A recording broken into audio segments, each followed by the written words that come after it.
I mea lua. O le mea mua, e whātusa ina I le aso o noa ma le lolo. Ai fia mana lama, anu whale toi whaitau le lei le tala I anoa. O le mea lona lua, e whātusa ina I le malaya sao o yaso toma.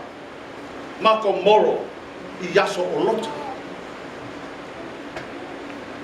O tali ia Yesu ina mo fesini ngia le o farsaio. E iai si vaenga. Ai, whaitau ia. Au tali ia Yesu ina mo fesini ngia. Pe o mai a whea le malo le tua. Nofo sauni ma tā pena. O e sa whalongolongo iai wala pata ina ia sauni. Mo le o mai o le malo. Male ata li o le tangata. Wala pata ia sauni. A o lo ina o mai le ata li o le tangata. Pa mai Yesu sauni lo eo. Ai o sao lava inuma. Ele ai ma se toi te paitua. Ho ia aso. Wa o mai le malo le tua fa mai Yesu sauni o e ma o mai tato ma sauni. O. Ai tato te o inuma. Tato te le o. Ma tato va ai tu. Jesus' answer to the Pharisees was to warn them to be ready for the coming of the kingdom. He says that it will be like the flash of lightning that instantly lights the sky. It is compared to the coming of the flood in Noah's day and the destruction of Sodom and Gomorrah in Lot's day. Kama Yesu, wefa longo ile mea. Ia sauni uni. O whea lava e iai pea o mai le aso. Sauni e hau. Ai aua lava le te patu. I le whai uala tali sa ia wha manatu ai, sila whai upa tolu stuma lua leo whai mamatua. Ia o tou manatua le a wā a lota. Le a wā a lota. O ia lo e se whi au taua o manao. E whai mau woso. Ile ne yaso. In the midst of his teaching, the Lord tells those listening to him that they should remember Lot's wife. A tango sa ili tutonu tuspa ia. Ele ai ma se mea o le tuspa ia o lo fa ma mawhai se mana tua ina wai mai. Lai ma se mea o tutonu le tuspa ia o whai mai ai ia o tau mana tua ina Abramo. Ia o tau mana tua ina Isaako. Ia o tau mana tua ina Iakopo. Lai se mea o tau mai ai ia mana tua ina Raaba. O isi ia tinata ua ngai no le tuspa. Ia o tau mana tua ina Ruta. E o a ia tawita mai o sua. Le ai masa mea o le tuspa ia e te tau ia o whai mai. Ia o tau mana tua ina. Ai le tala lea. Ua whaatonu ina oe mau. Mai tato uma whai mai.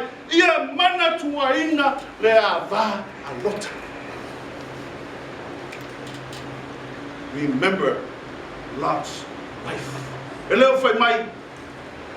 Whautu atu. Ia mana tua. Maha ia fwoi. Ai maso fwoi ai le. No. Ua whaatonu ina oe mau. We are commanded to remember Lot's wife. Whai mai e toi whawhangu lo loto e tepa I tua ma mana tua lea whawhine. A mana tua lea wālota. O se sa ola ma soifua e pei o oe mau I lunga o le whunga e lele. Ai sa ola I le anga sala. Ma oti fo le anga sala. le mena tawe le fai mai e mana tu le anga ele o le avalo tai o se angelu o se tangata o se fafine sa ola ma so ifua I lunga le funga I ele pe iau taua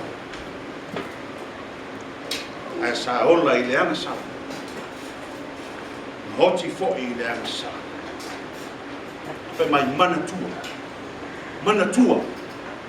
ia mana tua ina o ani mea taua e mana tua o ani mea taua e mana tua ia ai fai tauina le tala e sa tatou fai tauina mai kenese sa fai poipoi a lota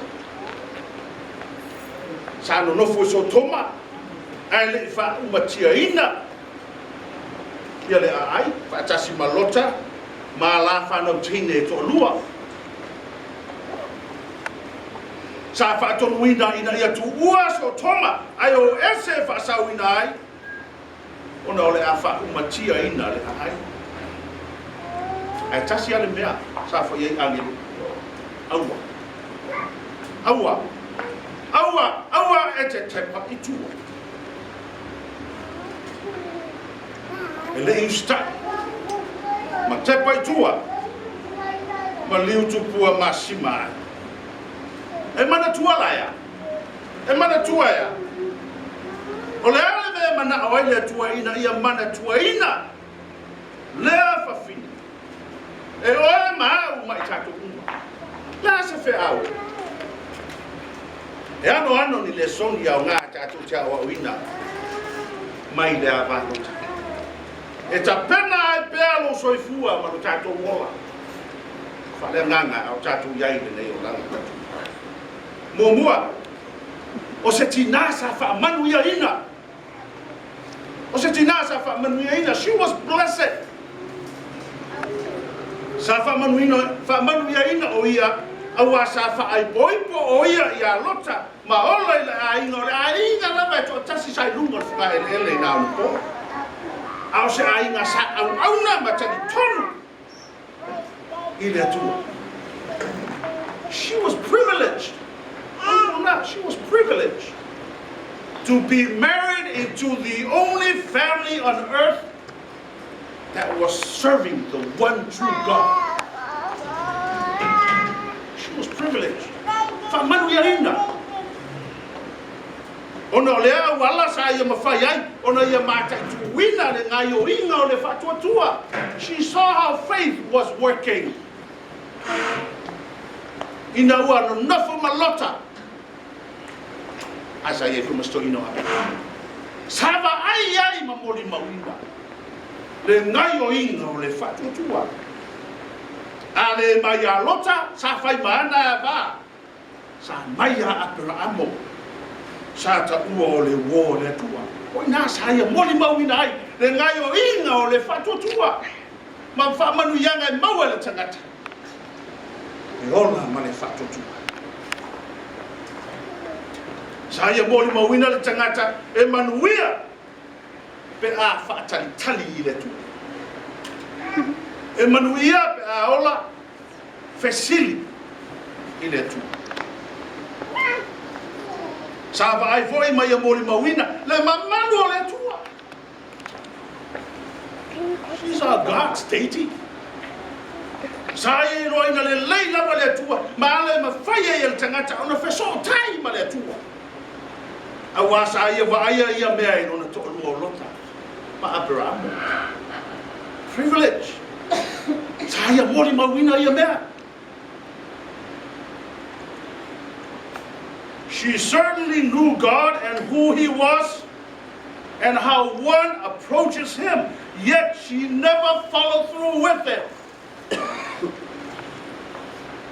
Na ba aya sana na ba aya sa manatu le tua ia te ia o se fafine sa manatu ia le tua ai sea ha foi le manatu le tua le sa mua fa adi ai ange sa mua fa adi ai ange o le a tupu le malaya tu ilunga manase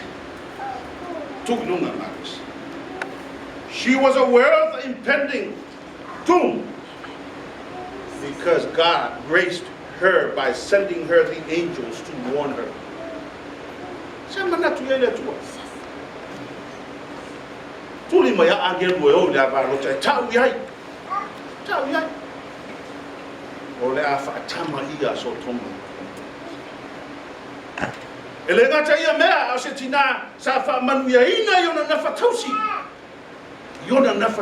Her responsibilities.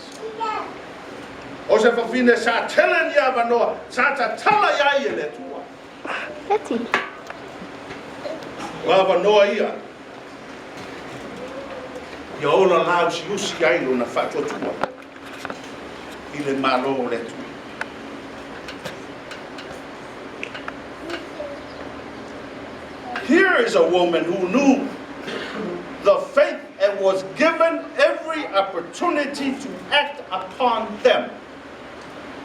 She was given the chance to change, the chance to believe, the chance to be saved. Yet, she squandered all those chances and died without God.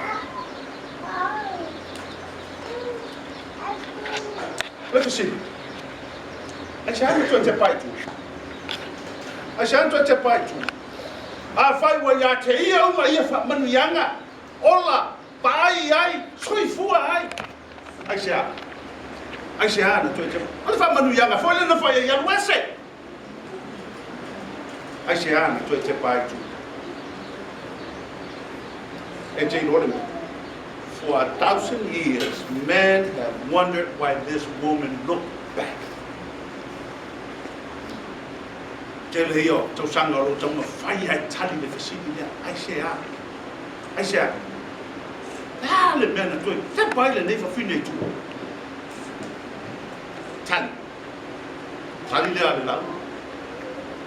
oh no, Fafita only Falanganga, Olenatina, she has spiritual problems. What? Memomua. Saya Fafita only Lona Hola Fatu. Lona Soifua, Fatu Tua, she had problems with her faith, disbelief, and later tongue. Atoa. Tepai tua was a little tonu mamasa o salo. Famailo na manatu ele fire ele tua le mesa ia fola ina ole ia fire. I long I for ye ele. Ona manatu le na. I long I for ye ele. She did not believe that God will do what he said he would do. She thought he was bluffing. Made up on the mother for me. I left a palo, Pusana for some palo. It was a two of a palo, tattoo, or two are like a sea. It was a two a palafu tattoo. I'll tell you to not a manatu for pena. Tell you to not a manatu for pena. I'll say I'm more oil in the tire. I fight him not to Fapenal, proceeding my war. Proceeding my war for the challenge in my war, Malasalo. A woman I've seen in my war, Facility Alasalo. Facility Ayutal Sekal. Yeah. A chap what will buy and Naya, a yay, let's say only more little ton. More mass of salad. Moe manatu e palafu le tua. Mau ina e uma ye tangata masalo salo maleta ton. Mai uma e fa pea e palafu o tato. Ole meluna no. Ole sile mesa e fa fita ni tinani mana olasi. Fa chasi pale leo sta. Disobedience. Safa to wina la to umala vai oh I want to pass it as you. foni te paitua. Ai sa yai le me to tono le tinalea sa mafua ai ona te paitua. Sa la ai ona te paitua. Ona le me. Sa te paitua wa le umale mana. Le umale mana. Se le fa mua. Se le fa mamafa. Na o pasi. E anu vai luma. Ai fa mai ele o la ngai le sumalia o la langa la tu mai tua.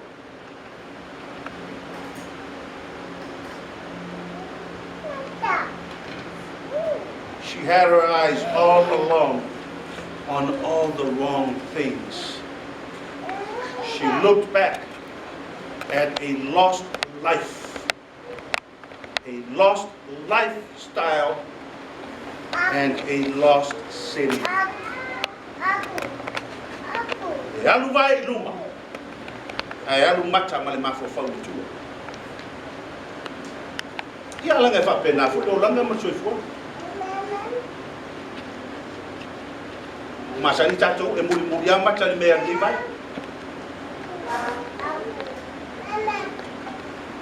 E si nasa se o tinale.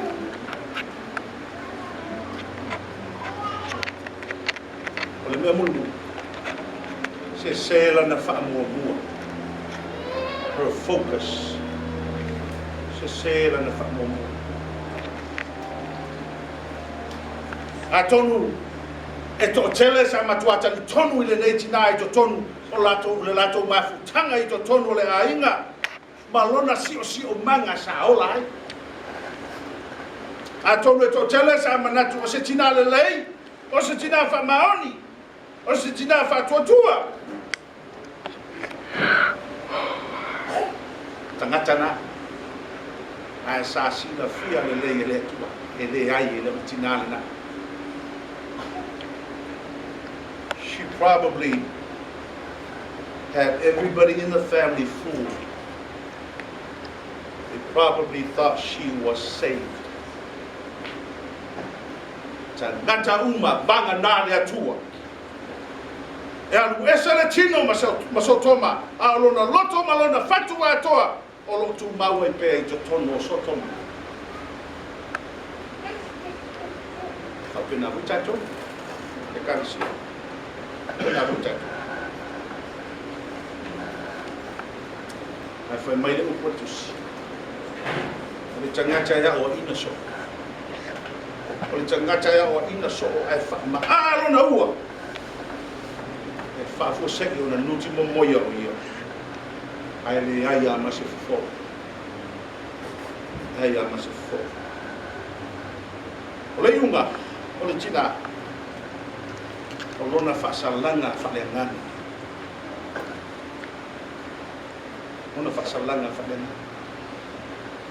Na o mai la wale whaamasinonga le atua ele tina nei. Ele I whaapena o mai motai au. Mona I tula, it was sudden. E whaafua se. E whaafua se lava. Whaapena fu I tāua le kanisi. Ao ina ho mai le to sa le tua ia te oe ma. Ele fa pe mai. Tai ao. Le vai aso le. Ao fo ile aso le tua e fa pe na fa.